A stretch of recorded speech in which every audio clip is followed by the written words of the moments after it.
Part 8, the GCC, the biggest loser of all. And I want to end with the most surprising economic story of this entire war, the biggest economic loser.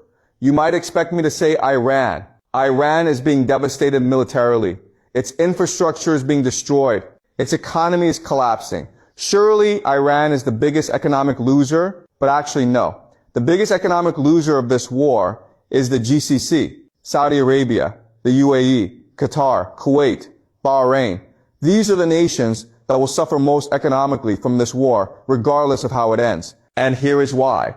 The GCC nations, Dubai, Riyadh, Doha, built themselves on a mirage. Think about what the GCC actually is geographically. It is a desert, a vast, hot, waterless desert with almost no agriculture, almost no fresh water, and almost no capacity to sustain a large population on its own. Under normal circumstances, this desert could support a small population living very simply. That is it. But then came the petrodollar and American military protection. And suddenly these desert nations had access to almost unlimited financial resources. They could build desalination plants to create fresh water from the sea. They could build air-conditioned cities in the middle of the desert. They could import millions of workers from South Asia and Southeast Asia. They could build airports and shopping malls and financial centers. They could create the appearance, the very convincing appearance of modern, prosperous, cosmopolitan nations.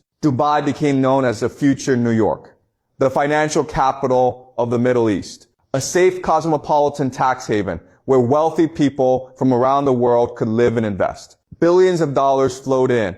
Millions of wealthy residents arrived. The mirage looked absolutely real. But here is the truth about mirages. They are built on an illusion. And once the illusion is shattered, once the conditions that created it disappear, the mirage evaporates. And you can never, ever rebuild a mirage once it has been seen through. That is what this war is doing to the GCC. A few drone strikes on hotels in Dubai, some missile attacks on oil facilities in Saudi Arabia, and suddenly the entire illusion of safety, stability, and invincibility that the GCC spent decades and trillions of dollars constructing is gone. Wealthy people who move to Dubai for safety are looking at each other and asking, is this really safe? Investors who put their money into Gulf real estate and financial markets are asking, is this really stable? The answer that this war is giving them, the answer they're arriving at is no. And once wealthy people and investors arrive at that answer, they leave.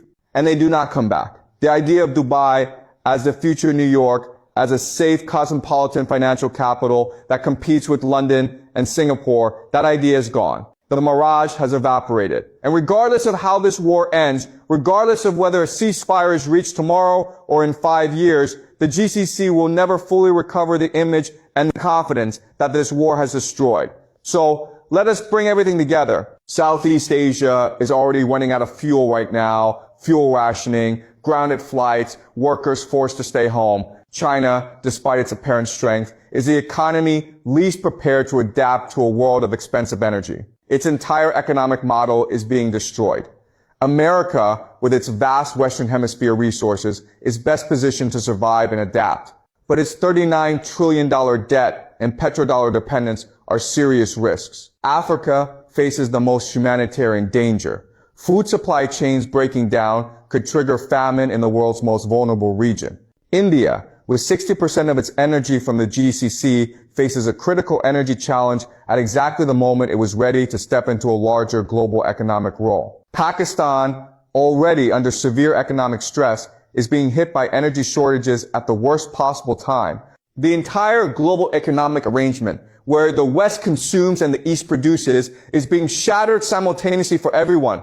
And the GCC, the nations that built themselves on the mirage of petrodollar wealth and American military protection, are the biggest economic losers of this war, regardless of how it ends. This war is not just a military conflict, it is the trigger for the most fundamental restructuring of the global economy in generations. The cheap energy world is ending. The global free trade world is fracturing. The American military protection world is fading. And in its place, a new world is emerging. A world where the nations that have their own resources, their own energy, their own food, their own supply chains, those nations survive and thrive. And the nations that depended on cheap imported everything, those nations face a very painful adjustment. The question is not whether this reorientation is coming. It is already here. The question is whether your nation and whether you personally are ready for it.